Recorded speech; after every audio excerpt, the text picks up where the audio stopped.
Bonjour, ce message est pour mademoiselle Hélène Ripley. Hélène Ripley. Voilà, on a retrouvé votre petite fille. Oui, c'est des gars à moi, ils l'ont retrouvée, elle marchait toute seule.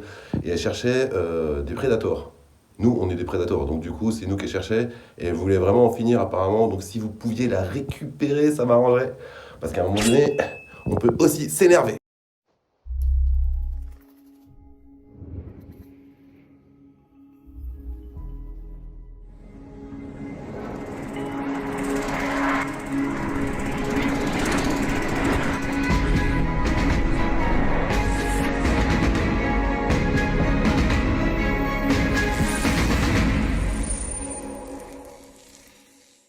Bonjour et bienvenue dans les critiques christiques. Aujourd'hui, on va parler du film Prêt, produit par Disney et interdit aux moins de 16 ans. Trop cool! Il est réalisé par Dan Trachtenberg qui a fait parler de lui par le passé avec la trilogie Cloverfield.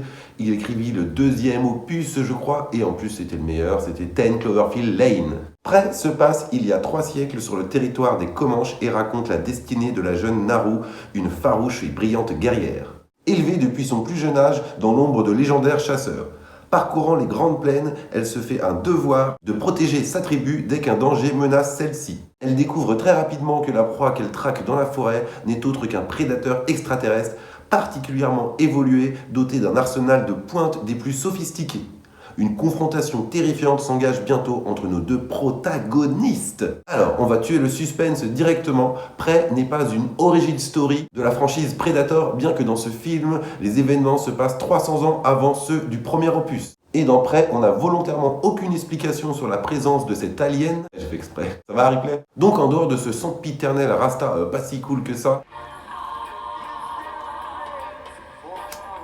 Eh, mais tu fumes quoi là? Quoi? T'es sérieux là? Ça là? Ah non, non, non, t'inquiète, c'est pour ma santé. C'est un prédateur de la planète voisine, je l'avais jamais vu. En plus, je comprenais rien à ce qu'il disait. Il avait un accent Alors, trop rigolo. ferme-la tout de suite, quoi. Oui, oui, non, non, je vais pas, non, non, je vais jeter. Non, c'est juste parce qu'il m'a dit, tu vas voir, ça va te calmer. Parce qu'en ce moment, t'es un peu sur les dents, Chris. Je fais comment ça, je suis sur les dents, le mec, attends, je suis calme. Il me dit, ouais, c'est ça.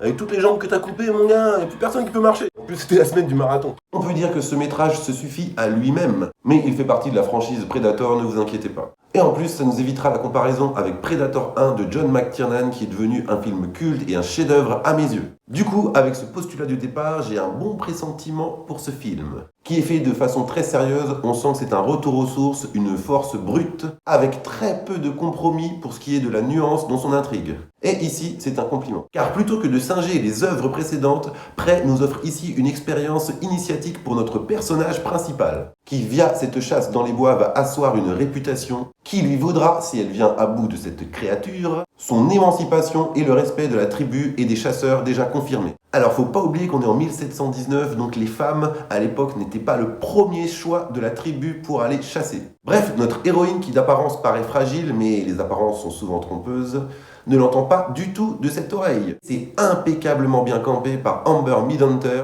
qui est super badass. La meuf, elle part pas à la chasse aux faisans, là. C'est direct du Predator dans l'assiette. Ouais, j'arrête. Moi, la chasse aux faisans, c'est niette, direct. Tout le film se passe quasiment dans la forêt, sans repomper les idées de Predator 1. C'est juste logique que si un Predator arrive sur Terre, il voit une forêt, c'est là qu'il va aller se cacher, un peu comme tous les animaux, en fait. D'ailleurs, c'est pour ça que dans le 2, quand c'est en ville, c'est un peu plus compliqué pour tout le monde, Predator compris. Ça donne du coup de très beaux plans de caméra. L'éclairage est magnifique, on dirait des lumières naturelles, des fois c'est un peu sombre, même si c'est en plein jour. Et la photographie est excellente. Pour ce qui est de l'intrigue, ça m'a fait penser un petit peu à Jurassic Park premier du nom. On met plus d'1 heure avant de voir le premier T-Rex. Là, c'est moins long, mais on met quand même du temps avant d'apercevoir le Predator pour de vrai. C'est volontaire, c'est pour faire monter un peu plus la tension chez le spectateur et son trouillomètre par la même occasion. Après toutes ces années sans voir de Predator, j'avais complètement oublié la taille du bonhomme. Ou de la bonne femme, en fait, je sais pas. Ça se trouve, chez les Predators, c'est les femelles qui chassent. En tout cas, hyper imposant, surtout quand le Predator est à côté d'un humain.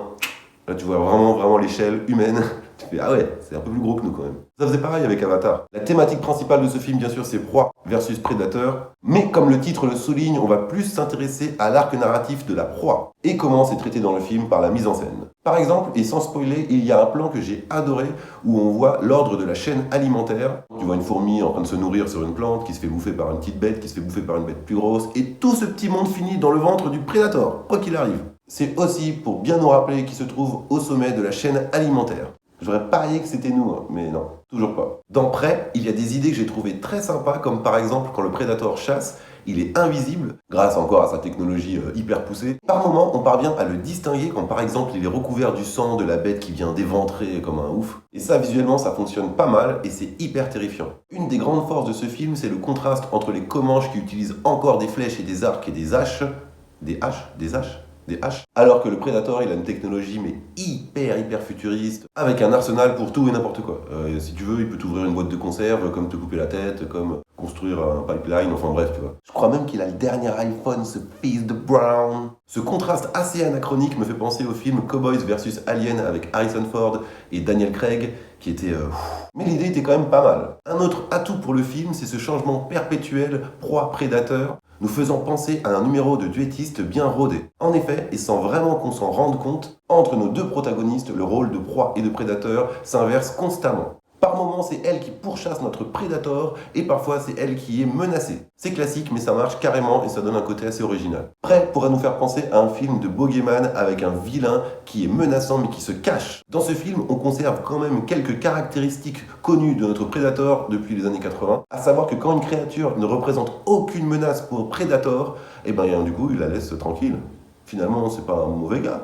Ou enfin une mauvaise fille, ou un mauvais truc. Les plans de caméra durant les affrontements, même humain contre humain, sont assez inventifs. En plus, ils utilisent l'environnement existant. Il y a donc des notions de track, de pistage. Pour ceux qui connaissent un peu le domaine, vous allez vous régaler. Et en plus, ça rend le tout un peu plus crédible. Le bruit là, c'est la pluie. Voilà, vive la Bretagne. Il y a dans ce film un bon gros Deus Ex Machina qui est amené de façon peu brutale, donc ça passe quand même.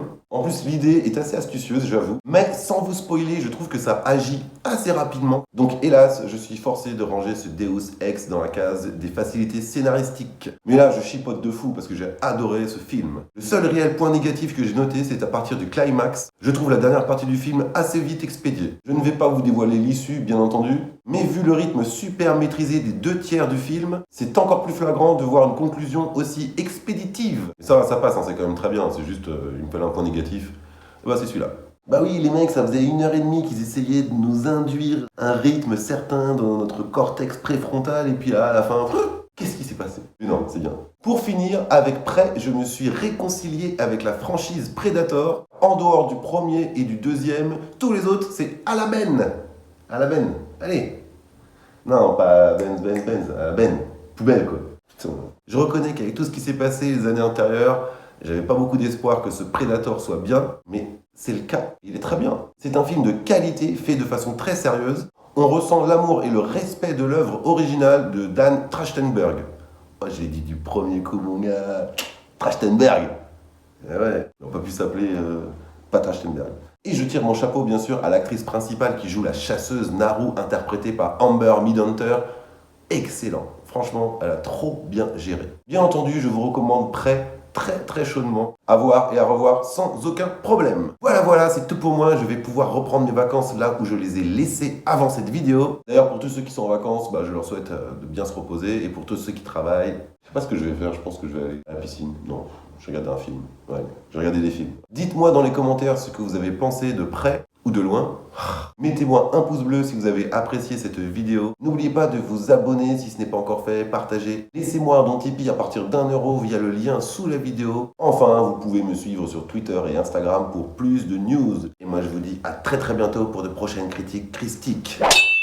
Bon, il y a eu un immense malentendu avec l'équipe d'Hélène Ripley. Ils sont tous à ma poursuite là, je sais pas ce qui se passe, mais c'est un truc de dingue. Et la petite là, on en parle ou pas là? Elle arrête pas de m'envoyer des flèches dans les fesses. Et je lui ai dit, mais calme-toi mon gars. Attends, c'est bon quoi. En vrai, elle a trop pas kiffé. Je la traite de petite fille d'Hélène Ripley, tout ça, machin, nanani, nanana. Bon, je vais rester un petit moment ici parce que de l'autre côté, c'est un petit peu chaud quand même. Le souci, c'est que j'ai envie de faire pipi.